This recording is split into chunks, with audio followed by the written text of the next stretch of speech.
Hi everyone, this is your instructor Marilyn Picol. So this is now our lecture video for our week number 3 lecture in physics, which is on kinematics. Okay, so please make sure that you have your calculator and your pen and paper ready with you kasi marami po tayong isosolve for this lecture, and also make sure that you also download the seat work, that is seat work number 2 in the Google Classroom. Okay, so let's start off with our learning objectives. So at the end of the session, students must be able to differentiate speed from velocity, and then discuss the factors affecting the acceleration of an object and solve problems involving uniformly accelerated motion. Okay, so when we talk about kinematics, this is the branch of physics that focuses on the study of moving bodies. So lahat ng mga objects na gumagalaw, yun ang pinag-aaralan natin sa kinematics. So basically, we focus on describing the movement in terms of the speed, acceleration, and velocity. Okay, so before we proceed with our discussions, let us first differentiate yung dalawang terms na madalas nating may encounter for this lesson. So yun yung distance and yung displacement. So kapag sinabi natin na distance is a scalar quantity which refers to the length of a path an object covers without considering its direction. So remember, last time, di ba, pinag-usapan natin yung scalar and vector quantity. So, pag sinabi natin na scalar quantity, it means na siya ay magnitude lang. So, wala tayong pinag-uusapan na direction. So, for example, if you are walking along a circular track of circumference 100 meters and make 3 turns around the track, you have walked a total distance of 300 meters. So, for instance, kung let's say, yung track and field oval ka, okay, di ba medyo pagka-circular yung track niya. So, kung yung isang buong ikot doon, that it has a circumference of 100 meters, at 3 beses kang umikot doon, so ibig sabihin, yung total distance na na-travel mo, so, gagawin mo lang yung 100 meters, ita-times mo lang sa 3. So, you have a total distance of 300 meters. So, hindi natin pinag-uusapan dito yung direction natin. Okay? So, yung mismong length lang na na-cover mo.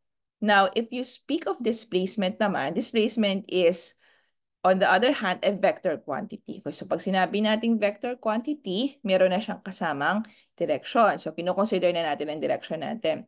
So, which refers to the measured length between the initial and final positions of an object with respect to a reference point while considering the directions to where it moves. Okay, so for example, ito sa illustration natin, yung biker mo, if this is the biker's starting point, at nakikita niyo yung kalsada rito, medyo paiba-iba siya, di ba? So, pag sinabi mong distance, ito lang, yung mismong kinover niya na to, itong length na to, up to the end point, this is what you considered as the total distance.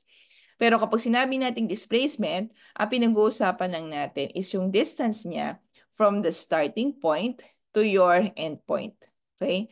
Yung dulo-dulo lang. Okay? So, hindi natin kinoconsider kung anong path yung tinik niya o kung saan siya dumaan. So, kung ilalagay natin siya sa simple context, di ba kapag halimbawa may pupuntahan ka na lugar, distance is kung ano yung mismong kalsada na kailangan mong i-take.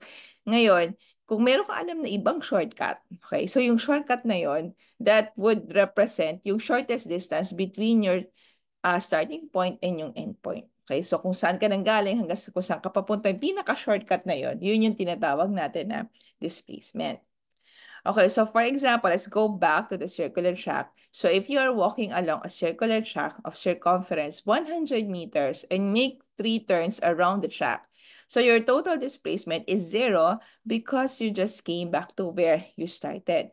Hindi katulad kanina pag sinabi nating total distance, yung kabuuan ng nilakad mo, that's equivalent to 300 meters kung 3 beses ka umikot dun sa circular track mo. In this case kasi, di ba, since paikot siya, sabihin kung saan ka nagsimula, dun ka rin nagtapos. Okay, so ano yung distance na yun? The shortest distance is just equal to 0. Hindi ibig sabihin nun na ikaw ay hindi gumalaw. Okay? Pero ang tawag kasi natin doon ay displacement. Yun is the shortest distance from your starting point to your end point. Okay? Now, we will now use those two terms pagdating sa speed and your velocity. Okay, so when we speak of speed, speed is a scalar quantity that describes how fast an object covered the total distance. So, gaano daw kabilis, yan na, how fast, gaano kabilis na na-cover ng isang object yung kanyang total distance. Now, remember, speed is a scalar quantity. So, wala tayong pag-uusapan dito na direction. So, syempre, so since scalar quantity siya, it refers to your total distance. Okay, so total distance na ginagamit natin kasi nga 'di ba kapag total distance, ibig sabihin nun it's also a scalar quantity. Now, this is defined as the total distance traveled per total time of travel. So, remember that when the speed is zero, the object is said to be at rest. Okay ko?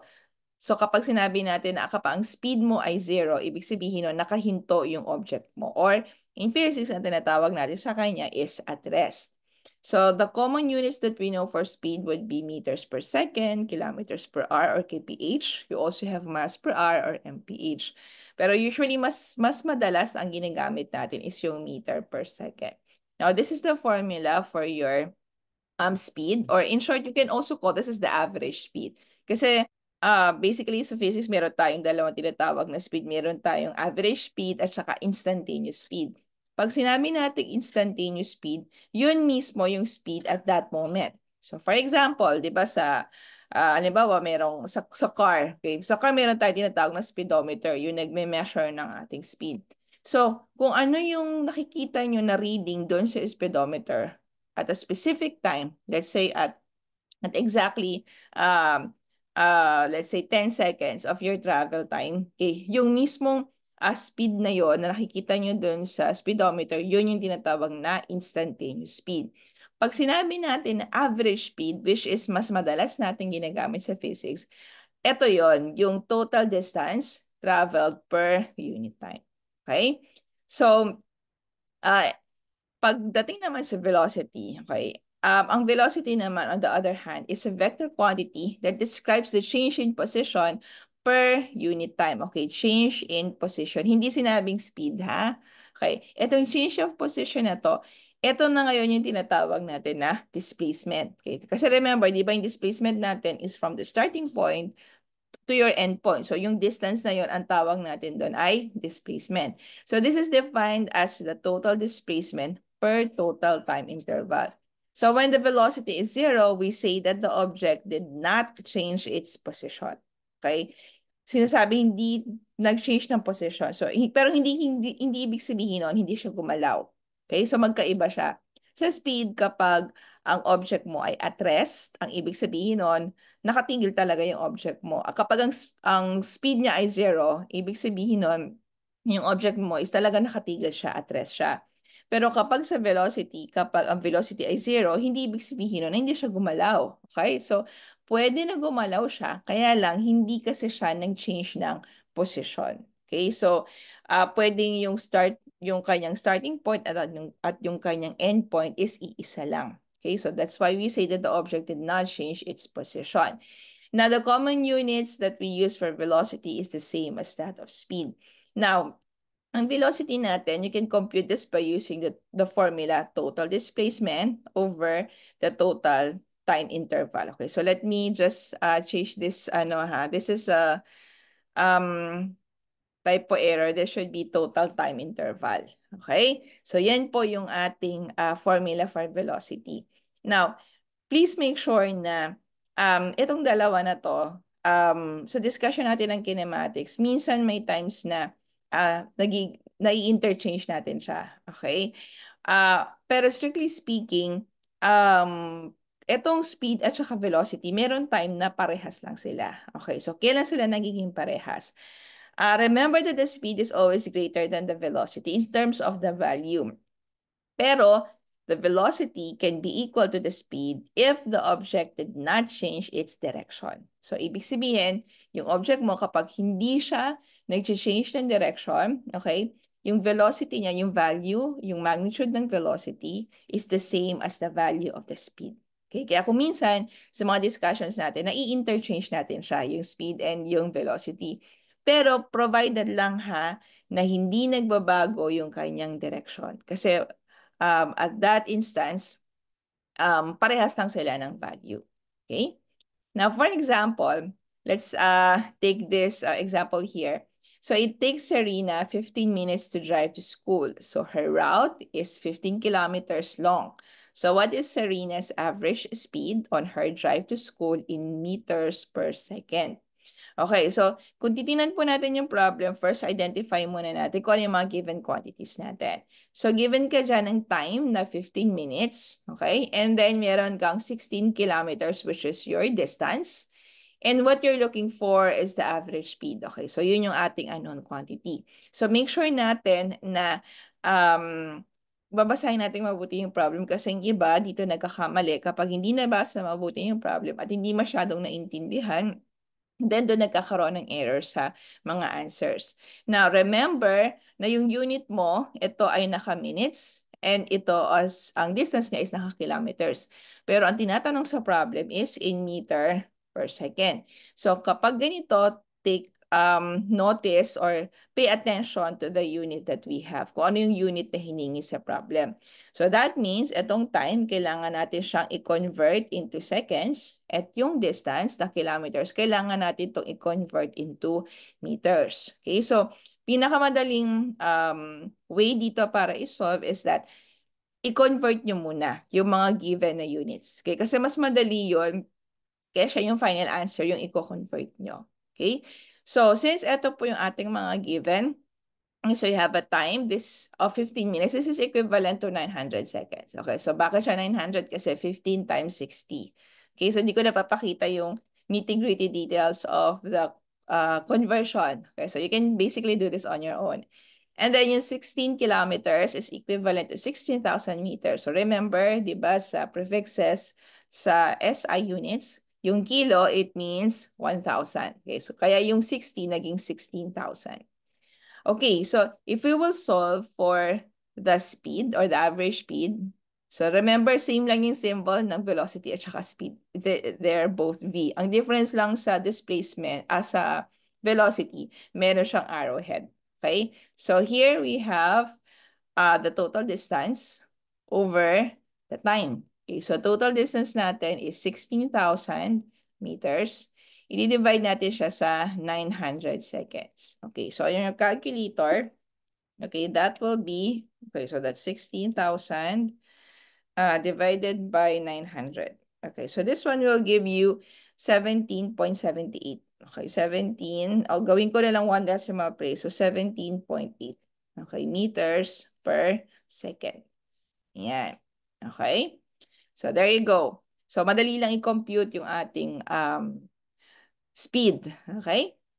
Now, when we talk about acceleration naman, acceleration on the other hand is also a vector quantity which is defined as the rate at which an object changes its velocity. Okay, so pinag-uusapan natin dito ay change in velocity. Pero sometimes, kung ang given sa problem ay speed, kino-consider din natin yon. Kasi remember, parehas lang ang speed at ang velocity kung hindi naman siya nang-change ng direction. Now, the acceleration depends on two factors. Okay, dalawang bagay yung pwedeng maka-affect dun sa value na ating acceleration. First one is the object's rate of motion. Okay, so pag sinabi nating rate of motion, yung bilis o yung bagal ng pagtakbo niya. Okay, ano ba yun? Di ba speed yun? Okay, so yung bilis o yung bagal ng takbo. Now, yung second one is the direction of motion. Okay, sabihin kung nasaan yung direction niya, it will also affect your acceleration. Okay, so bakit? Kasi remember that acceleration refers to a change in velocity. Ano ba yung definition natin sa velocity? Ang velocity ay parang speed din, pero ang difference lang, meron siyang direction. Okay, so ano ba nakita natin dito? So meron kang rate of motion, okay, and meron kang direction. Okay, now ang common unit na ginagamit natin for acceleration is meter per second squared. Okay? At yung formula natin, obviously, that will become the final velocity minus the initial velocity over the time. So for some, they call it as VF over VI over T. Sa iba naman, ito magiging V2 minus V1 over T. Okay, so basically, parehas lang yon. Okay, basta ang ginagawa lang natin, yung initial velocity natin, sinusubtract natin siya sa final velocity before we divide that by the time. Okay? So, madali lang, no? Mapapansin nyo yung pattern niya is parang similar lang, okay? Yung formula niya sa velocity. Okay, so sa acceleration, meron tayong tinatawag na positive acceleration and negative acceleration. Pag positive acceleration, o yung in short, tinatawag natin acceleration, ang nangyayari dito is that the object is moving faster and faster. Sabihin, yung object mo, pabilis siya ng pabilis. Okay? So, positive acceleration siya. Pag negative acceleration, o yung tinatawag natin na deceleration, yung object mo naman is moving slower and slower until it comes to a stop. So, pabagal siya ng pabagal hanggang sa titigil na siya. Okay, so for example, kapag nagda-drive ka, tapos nakakita ka ng red light, okay, so ano ginagawa natin, di ba? Nag-ano tayo, bumabagal yung speed natin. Okay, so pinapagalan natin, we start to step on the brakes until we come to a full stop. Okay, so at that time, meron kang tinatawag na negative acceleration.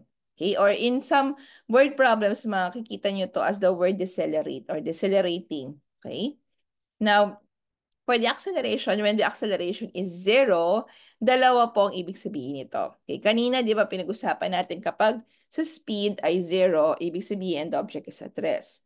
Kapag ang velocity ay zero, ang ibig sabihin nun, your object did not change its position.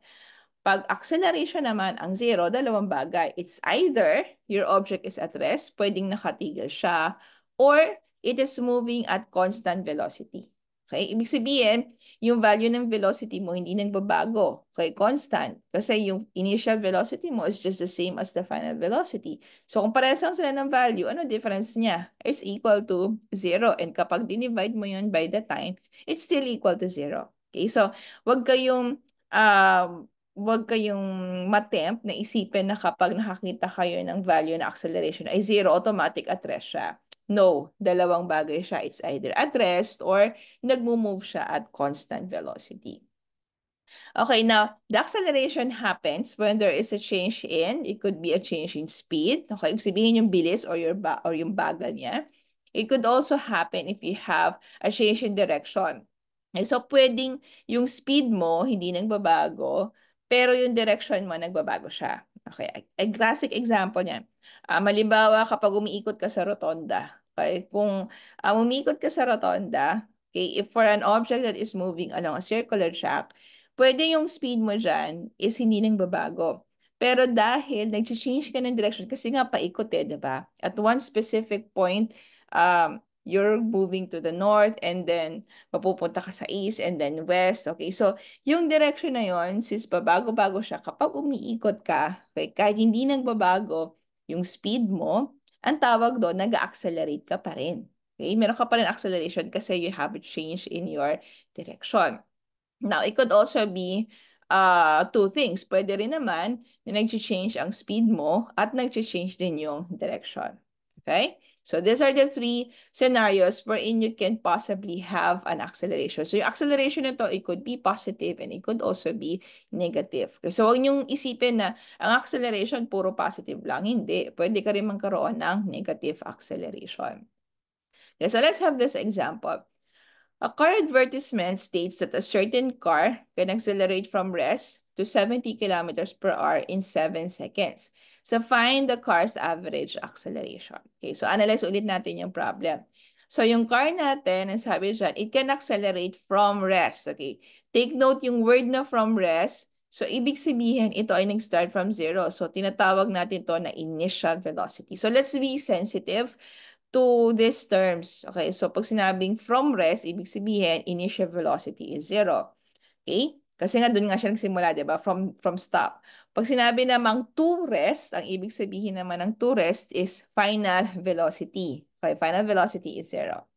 And then you have 70 kilometers per hour, which is the final velocity. Now, remember yung mga ginagamit natin na prepositions. Pag sinabi mong from, it refers to the initial value. Pag sinabi mong to, yun ang final value. Okay? So, pay attention to the, yan, yung mga prepositions na ginagamit. In 7 seconds. So, 7 seconds is your time.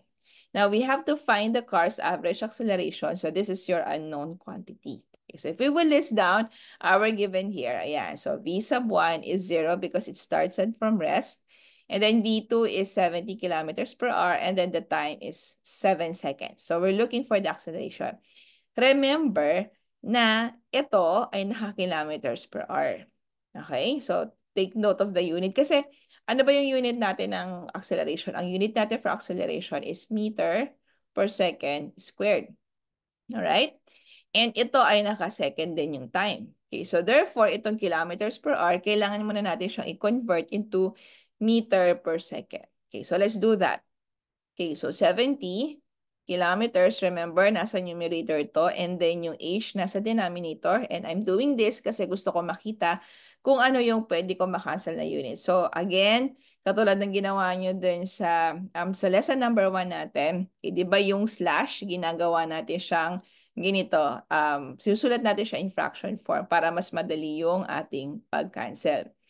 And then, multiply natin siya sa ating conversion factor. So, anong conversion factors natin? We know that for 1 kilometer, we have 1,000 meters. And then, for 1 hour, okay, meron tayong 3,600 seconds. Okay, so, anong mangyayari? Makakancel yung kilometers, makakancel si hour. Okay, so sa calculator, this is now 70 times 1,000 divided by 3,600. So, tingnan natin yan sa CalQ. Okay, 70 times 1,000. Okay, press mo na yung equals. Okay, so before you divide that by 3,600. Okay, so what you will get here for V2, okay, the value of V2 therefore is 19.4. Okay, meters per second. Okay? There you go.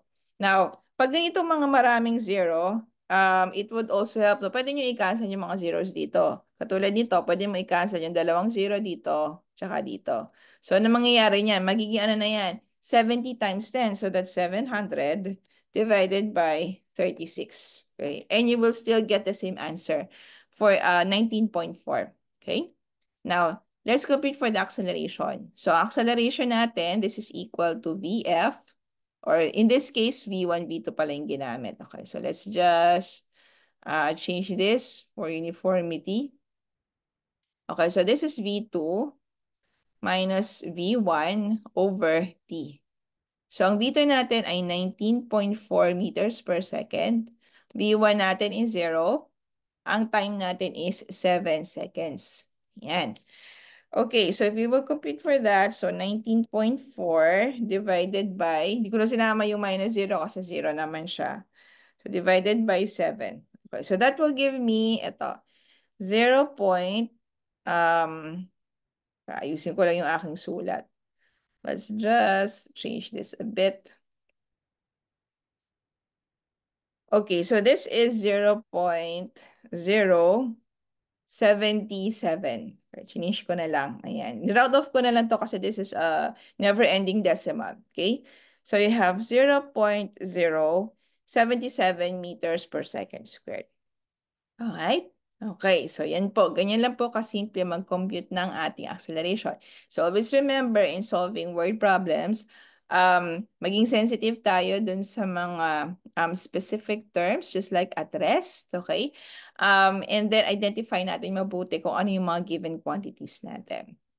Okay. Now, pag sinabi natin uniformly accelerated motion, okay, uniformly, from the word uniform, ibig sabihin pare-parehas. So, the acceleration here is considered as constant or not changing. Okay, so hindi nagbabago yung ating acceleration. Now, in real life, imposible itong mangyari. Kasi talaga namang every now and then talaga nag-change ang ating acceleration. Pero, kumbaga parang ito yung kino-consider natin as like an average acceleration. Okay? So if we will assume na constant ang ating acceleration kasi, mas nagiging madali yung computations natin. Okay? Kaya in most cases, kino-consider natin that the acceleration is constant. Now, itong equation na to, ginagamit natin siya, apat to na set of equations. Ginagamit natin siya for these purposes. So, pwedeng yung object is moving along the horizontal surface. So, halimbawa, meron kang car na nag-travel along the highway. So, yan ay horizontal plane. Okay? So, nasa flat surface siya. Pwede rin naman for objects that are moving vertically under the influence of gravity or yung falling objects kasi di ba paano movement niyan? Siya ay pababa. Okay? Now, pwede rin naman na yung objects natin is in projectile motion. So pag sinabi natin projectile motion, yung magkasama yung movement niya as horizontal and vertical. For example, meron kang bato tapos hinagis mo siya sa river, ano mapapansin nyo dun sa direction nung motion ng bato? Okay, so pwede siyang as it moves along the horizontal, okay, at the same time, bumababa din siya. Okay? So, parang pa nagsushoot ka ng basketball. Kaya napapansin mo sa movement nung basketball, di ba? As you shoot it, pataas siya, tapos after some time, bababa siya. Pero, yung galaw niya, pa-horizontal din. Okay? Pa-forward din. Okay? So, for the UAM equations, we have 4. Okay? So, ito po yung 4 equations natin. Now, ang tanong, alin dito yung gagamitin natin for a specific problem? Okay? Ang tip po dyan is ganito. You have to make sure na lahat ng nakikita nyo sa equation na yon ay present dun sa problem. Nandun parehas yung given at nandun yung unknown quantity. Okay? Now, what I have here is that nilagay ko siya in tabular format. So as you can see here, may check kung ano yung component na meron doon sa equation. And then merong x, yung component na wala doon sa equation. Okay? So mamaya babalikan natin to, gagamitin natin to in our problem solving part. Now, take note na kailangan natin gumamit ng mga signs. Okay? Ang mga signs na ginagamit natin is ganito. Meron tayong tinatawag na positive at saka negative values. Okay? Kapag ang sign mo ay positive, okay, ibig sabihin, dalawang bagay ito.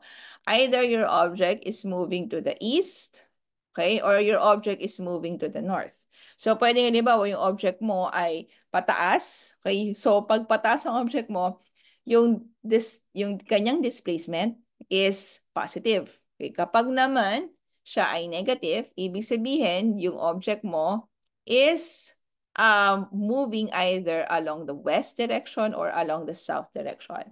So, halimbawa, yung object mo naman ay pababa. Okay? So, pwede natin sabihin doon na yung kanyang velocity is negative and at the same time, yung kanyang displacement is also negative. Okay? Now, pay attention to the directions. Okay? So, pag ganito, so make sure na binabasa natin mabuti yung problem. Ngayon, kung wala naman siyang nabanggit ng mga directions, so wala tayong problema. Okay? So, you don't really need to use the positive and the negative signs. Ginagamit natin yung positive at saka negative signs na yan kapag meron na tayong direction na na-mention. Again, positive kapag east and north directions, negative kapag west and south directions. Okay? Ito po ay applicable sa ating velocity at saka sa ating pong displacement. Now, for the sake of the discussion, minsan ito na yung part na interchangeably nagagamit na natin sa speed and velocity. Okay? Kasi ang assumption natin doon is that your object did not change its direction. Kaya pwede na natin sabihin na yung value ng speed is also equal to the value of your velocity. Okay, so for example here, a hovercraft, also known as an air cushion vehicle, glides on a cushion of air, allowing it to travel with equal ease on land or water. Now, suppose a hovercraft undergoes constant uniform acceleration, which causes the hovercraft to move from rest to a speed of 30.8 meters per second. How long does the hovercraft accelerate if it travels a distance of 493 meters. Okay, so again, identify po natin yung given natin dito. So, ang sikreto dito is that basahin niyo yung problem from the very beginning and then try to underline kung ano rito yung mga possible na given quantities na makikita nyo. So, dito tayo mag-start. Suppose a hovercraft undergoes constant uniform acceleration. So, sinabi na dyan, constant uniform acceleration. Ibig sabihin, meron tayong uniformly accelerated motion. So, we can use the 4 formulas here. Okay. Bigyan ko lang kayo ng difference ng sinabi mo acceleration lang. Pag sinabi mo acceleration lang yan, automatically gagamitin mo na formula is acceleration is equal to V2 minus V1 over T. Okay? Pero pag sinabi na uniformly accelerated motion, okay, dito na papasok itong apat na equations. Okay? Hindi lang ang gagamitin mo ay yung A is equal to V2 over V1 over T. Okay? Kasi po yun is equivalent to your average acceleration. Or in some cases, pwede mo rin siyang i-consider as your like instantaneous acceleration. Pag sinabi na, pag yon kasi ginagamit natin kapag hindi nagbabago yung ating, kapag nagbabago yung value natin na acceleration. Pero kapag hindi na nagbabago yung acceleration or constant yung acceleration, doon natin ginagamit itong apat na formulas na to. Okay? Now, sabi dyan, which causes the hovercraft to move from rest. Ayan, from rest. So, ibig sabihin, ito ang ating initial velocity. Okay? Which an initial velocity mo is equal to 0. And then, meron tayong speed of 30.8 meters per second. Now, take note, hindi velocity ang sinabi dito, kundi speed. Okay? In this case, ito yung sinasabi ko na pwede natin i-assume na wala naman siyang na-mention na direction. So, ibig sabihin, ang value ng iyong speed and velocity ay parehas lang. Okay? So, yung speed mo is 30.8 meters per second. So, this, therefore, ito na yung word na 2. Okay? This one becomes your final velocity. Right? Now, how long does the hovercraft accelerate? Okay, at tinatanong is how long does the hovercraft accelerate? Sabihin, gaano daw katagal na siyang nag-accelerate. Okay? Hindi ito length ha. Remember, baka isipin niyo pag long is ibig sabihin length siya. No, pwede rin kasi siyang, the adjective long also refers to the time. Okay? Or to the duration of time. So in this case, ang hinahanap po natin dito ay yung time. Okay? And meron tayong distance given, or in this case, we can also consider this as your displacement. Kasi nga hindi naman nag-change yung direction natin. So yung distance and yung displacement is pwede rin natin i-assume that they are also the same. Okay? So therefore, this one now is your displacement, yung 493 meters. Now, if we will tabulate those quantities, so ito na po siya. Ayan, so you have V1 is 0. Your V2 is 30.8 meters per second. Your D is 493 meters and your T is unknown. Okay, now, tingnan natin ano. Ito na yung apat na equations natin. Pili na ngayon tayo dito. Okay, so again, we have to make sure na yung VI ay meron. Okay, so let's look at the first one. Sa first equation, meron tayong VI. Check. Okay, so check to. Meron din tayong V2. Okay. In this case, ito rin yung VF. So, check. Pero dito, wala kang D. Okay? Pero dito sa given mo, meron kayo. So, sabihin ito, hindi natin ito pwedeng gamitin. Right? Now, let's look at the second one. Sa second one po natin, meron tayong D. Okay? So, check. Meron tayong VI. Check din. Okay? Meron tayong T. Okay? Na variable. Check. Okay. Then, itong acceleration, dito sa given natin ay wala. Okay, so, ibig sabihin nito, hindi rin natin ito pwede gamitin. Kasi wala siyang, dito meron siya acceleration, pero sa given natin, wala. Now, let's look at the second one. I mean, the third one. So, for the third one, we have VF squared. Okay, so meron tayong VF. Ito, check. Meron tayong VI, check. O yung dito is V1. And then, meron ka ritong A na naman. Okay, so, pero wala ka sa given. So, that means hindi natin ito pwedeng ulit gamitin. Okay. So, ano magagamit natin? So, check natin itong last one. So, malamang ito na to, di ba? Kasi siya na lang natitira. Pero check pa rin natin. So, D, okay, correct. And then, meron tayong VI and VF. So, check, meron siya. Okay. And yung T, which is the unknown, nandito. Ayan. So, since ito lahat ay makikita natin dito sa given. Therefore, ang gagamitin natin na formula is the last one.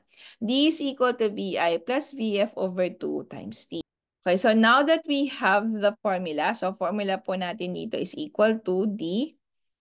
Yan, is equal to V2 plus V1 over 2 times T. Okay. Now, in the problem, hinahanap natin ay ang T. So that means ito, kailangan natin siyang i-rearrange. Okay, so, or in short, i-derive natin yung formula for finding the value of T. Okay, so, ano pwede natin gawin dito?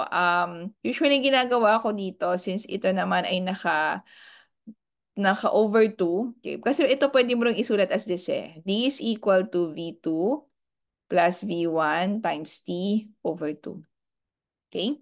Now, make sure na kabisado niyo pa yung algebra niyo. Okay? Kasi this is where algebra would come into use. Okay? So, kung medyo hindi niyo alam kung paano to i-solve, okay? Kung hindi niyo alam kung paano um, mag-derive ng equation, I suggest that you go back to yung algebra, yung pinaka-topic na linear equations in one variable. Okay? Kasi yun yung makakatulong sa inyo to solve these kinds of problems. Okay? So, hindi ko na yung ituturo kasi pang math na yun. Okay? Pero, you can also watch a YouTube tutorial that I have. Meron akong YouTube tutorial for that, for linear equations in one variable. So, you can watch that kung medyo nakalimutan nyo na kung paano maghanap ng unknown value given that you have a linear equation. Okay, so going back here, so ito, pwede ko i-cross multiply yung 2 at saka yung d. So 2d is equal to v2 plus v1 times t. Okay? Now, since ang hinahanap ko ay t, pwede ko i-divide both sides of the equation. Ayan. Sorry about that. Okay, pwede ko i-divide both sides of the equation by v2 plus v1. Okay, so ganoon din sa kabila. v2 plus v1. Yan. So, ano mangyayari? Makakancel si v2 plus v1 here. So, now, ang final equation ko na is that t is equal to 2d over v2 plus v1. Okay, so substitute natin. So, this is 2 times 493 meters divided by your v1 is 30.8 meters per second plus 0. Okay. So, if we will use our calculator for that, so that's 2 times 493, press nyo muna yung equals. Before po natin siya i-divide sa 30.8. Okay.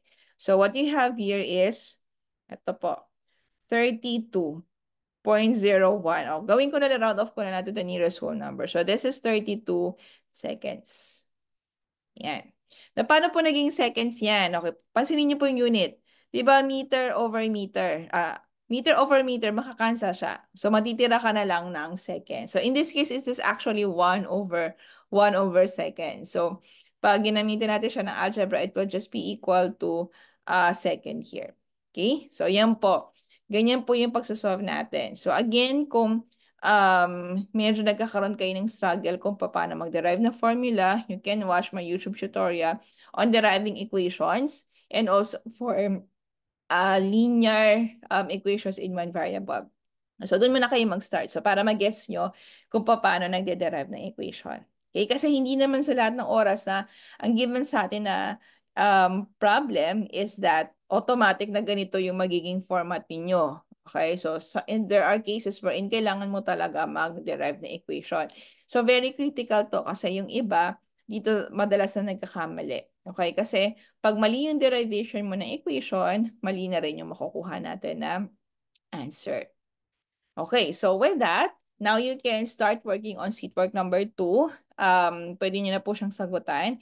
And the deadline of submission. Okay, so pwede nyo siyang i-submit earlier, but the deadline of the submission is on September 15, 2024. Okay, so sa Sunday. So please make sure that you show all your solutions in each problem. All right, so again, with this, good luck po sa pagsosolve po ninyo. If ever you do have questions, you can always send me a Viber message. But basically, sa nakikita ko, medyo magkakastruggle na kayo siguro dito is pagdating sa algebra. Okay, so yung sa pagsosolve ng mga linear equations or in this case yung sa pag-derive. But you don't have to worry about that kasi meron naman po tayong available na tutorial videos for that. So, I will include the link here in the screen, at the end screen. So, para po ma-access nyo po siya just in case you need a refresher on how to solve these problems. Okay? But at the end of the day, ang pinaka-importante pa rin po dito ay mag-practice. Okay? Kasi take note that after the foundation day, we will resume our classes kasi next week is foundation week na. Okay, so since foundation week na siya by next week, yung susunod po natin na klase will be, the classes for next week will be canceled. So mag-resume na po tayo after that. So please be prepared for that kasi magkakaroon po tayo ng quiz number 2 and sa quiz number 2 po natin, you have to memorize the formulas. Okay, so you have to memorize the formulas and then you also have to make sure that you know how to derive the equations. Okay, so with that, guys, thank you so much and I'll see you guys in our next lecture video.